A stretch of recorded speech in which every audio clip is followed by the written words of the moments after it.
ये फिल्म एक सच्ची कहानी पर बनाई गई है। शुरू में ये बताया जाता है कि जून 1940 में जर्मनी ने फ्रांस पर कब्जा किया।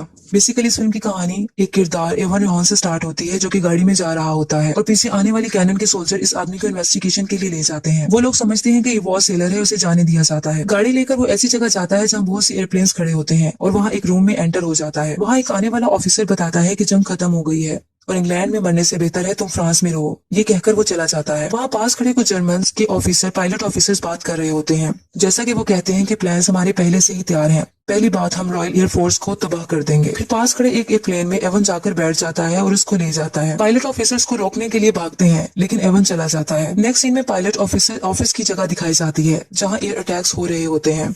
इस तरह ये स्क्वाड्रन 303 के पॉलिश पायलट्स होते हैं जो कि रॉयल एयरफोर्स को ज्वाइन करते हैं और इस तरह फॉरेन स्काइज के लिए जंग लड़ रहे होते हैं। एवन के पहुंचने पर इसके साथी इसको बताते हैं कि हमने जंग को जारी रखा जब तक तुम वहां रहे।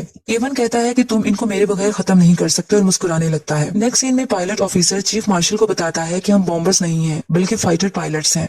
हमने बहुत से जर्मन को पोलैंड में शॉट डाउन किया है और ये स्किल आपकी रॉयल एयरफोर्स का तजुर्बा है। इस पर मार्शल इसको थोड़ी इंस्ट्रक्शन करता है, जिस पर वो यस सर कहकर चला जाता है। इस तरह नेक्स्ट सीन में दिखाया जाता है कि एक राफ्ट टीम का पायलट एयरक्राफ्ट में बैठा होता है और एक लेडी की पिक को देख रहा होता है और फिर फ्लाइट लेता है। अपने फ्लाइट के साथ वो मुसलसल इंस्ट्रक्शनल पॉइंट ऑफ व्यू से कॉन्टेक्ट में रहता है। एयरक्राफ्ट से मुसलसल फायरिंग की जाती है और वो अपने ऑपोजिट एयरक्राफ्ट को बहादुरी से गिरा देता है। अब एक ऑफिस दिखाया जाता है जहाँ दो ऑफिसर्स बैठे होते हैं, जिनमें से एक का नाम मिलो होता है। जब वो बाहर आते हैं तो वो देखते हैं कि इवन अपनी राफ्ट टीम को लेकर वहां पहुंच चुका होता है। थोड़ी देर में ट्रेनर वहां जाकर उनको पे अटेंशन कहता है और बहादुर पॉलिश पायलट्स भी कहता है और कहता है कि तुम्हें राफ्ट में वेलकम कहा जाता है। अब ये मेरी ड्यूटी है कि मैं तुम सबको टीच करूं। उसके बाद पॉलिश पायलट्स को लैंग्वेज पढ़ाई जाती है, जो कि इनको लैंग्वेज बैरियर्स होते हैं, और इसके बाद इनके कुछ चेकअप भी किए जाते हैं, जो कि आई साइट टेस्ट किए जाते हैं। थोड़ी देर में इन सबको एयरक्राफ्ट की तरफ ले जाते हैं और इवन बताता है कि एयरक्राफ्ट को जमीन से उतारने से पहले इसके व्हील्स को खोल देना। फिर इवन मार्शल बताता है कि एक चीज जो हम जानते हैं वो ये है कि उड़ना कैसे है। मिलो गिब्सन जो कि कमांडिंग ऑफिसर होता है, मुसलसल इनसे बात कर रहा होता है। फिर पॉलिश पायलट्स उसको कहते हैं कि ये वो लोग हैं, यानी जर्मन वो लोग हैं जो हमारे लोगों को मार रहे हैं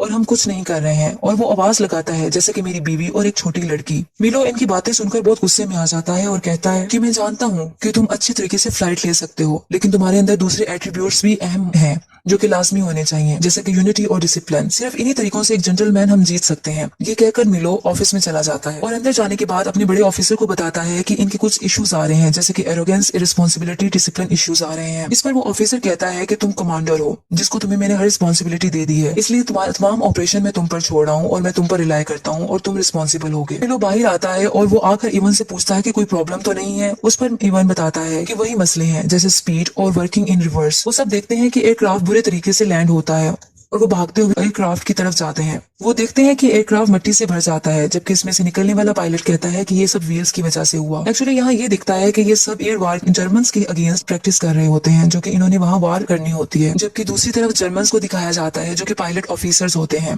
और वो ये कहते हैं कि रॉयल एयरफोर्स की लास्ट 2 वीक से अपनी ताकत खो रही है और हम इस एयरफील्ड्स में उतर रहे हैं जहाँ अभी हम बॉम्ब गिरा रहे हैं, और वो अपने आप को विक्टर्स कहते हैं। इस तरह वो हवा में उड़ने वाले एयरक्राफ्ट को देखते रहते हैं। जबकि दूसरी तरफ दिखाया जाता है कि मिलो अपने पॉलिश पायलट्स को इंस्ट्रक्शंस दे रहा होता है और इसी तरह जो लेडीज पायलट्स हैं वो लोकेशन को आइडेंटिफाई कर रही होती हैं। हवा में एयरक्राफ्ट के थ्रू जर्मन से जंग होती है। मिलो गिब्सन जल्दी से बैक होम की कमांड करता है, ये कहकर कि ये एक ऑर्डर है। जर्मन के कुछ जहाजों को गिरा दिया जाता है। अब पॉलिश फाइटर्स लैंड करते हैं और देखते हैं कुछ पायलट्स की डेथ हो गई है, जो कि जर्मन्स होते हैं। इवन जब लैंड करता है तो वो एक कपड़ा लेकर उन जर्मन्स की डेड बॉडीज पर डाल देता है, ये कहकर कि ये हम भी हो सकते थे। लेकिन दूसरा पायलट कहता है कि ये भी तुम्हारे साथ ऐसा ही करेंगे जैसा तुम इनके साथ अच्छा कर रहे हो। इस पर वो आइवन को कहता है कि तुम हाफ स्विस हो, जिसकी वजह से तुम्हारे अंदर जर्मन्स के लिए हमदर्दी है। और इस तरह वो ये कहता है कि हम यहाँ जर्मन्स को मारने आए हैं, ना कि इनके लिए दुआ करने। ये कहकर वो चला जाता है। अब मिलो एक दोबारा मीटिंग अरेंज करता है और सबको बताता है कि हम अपनी दुश्मन को शूट करने जा रहे हैं और तुम सबको स्ट्रिक्टली सब चीजों को फॉलो करना है। इस पर बड़ा ऑफिसर एक मैसेज पढ़कर सुनाता है और वो कहता है कंग्रेचुलेशंस 303 स्क्वाड्रंस। फिर इनको कहता है कि तुम्हें कल से मुकम्मल तौर पर ऑपरेशन के लिए तैयार रहना है। इवन कहता है कि हम कल से ऑपरेशन पर होंगे। इस पर सब खुशी से एक दूसरे को गले मिलते हैं। अब ट्रेनिंग के लिए सब चले जाते हैं और तमाम अपना यूनिफॉर्म भी पहन लेते हैं।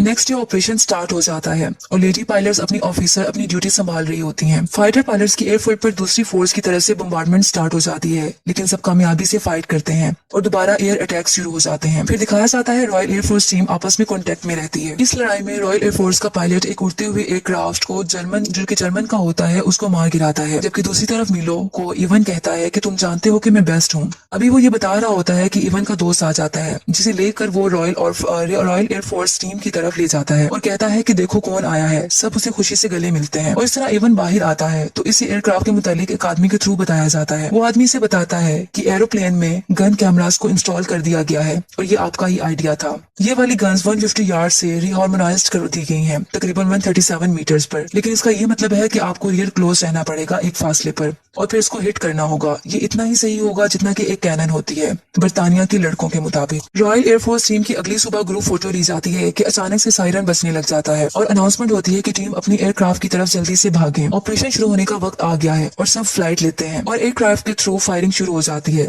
जबकि लेडी पायलट्स दोबारा अपनी पोजीशन एरियाज को लोकेशन को आइडेंटिफाई करने के लिए बैठ जाती हैं। कुछ जहाजों को तबाह कर दिया जाता है, फिर एक साइन जाहिर होता है रिफ्यूलिंग और लैंडेड। जहाजों को रिफ्यूल किया जाता है और फिर से फ्लाइट होती है। रॉयल एयरफोर्स टीम के एक टीम मेंबर के एयरक्राफ्ट से बॉम्बार्डमेंट और फायरिंग होना बंद हो जाती है। इस पर ऑपोजिशन जर्मन की टीम से फायरिंग होती है और वो जख्मी हो जाता है और उसका खून बहने लगता है। इसका एरोप्लेन भी क्रैश हो जाता है और वो पानी में जा गिरता है, जहाँ इसको एक छोटी सी विक्टिम बच्ची इमेजिन होती है जो कि हंस रही होती है। आखिरकार वो पानी में डूब जाता है। रॉयल एयरफोर्स टीम अब खामोश उदास होती है क्योंकि इनका साथी मर चुका होता है। मीरो एक किताब रूडिमेंट्री पॉलिश पढ़ रहा होता है। अब दोबारा से एयर वॉर को दिखाया जाता है। एयरफोर्स टीम हवा में एक सुकून से फ्लाइट में होते हैं कि अचानक एक प्लेन पर अटैक हो जाता है और सब बहुत अलर्ट हो जाते हैं।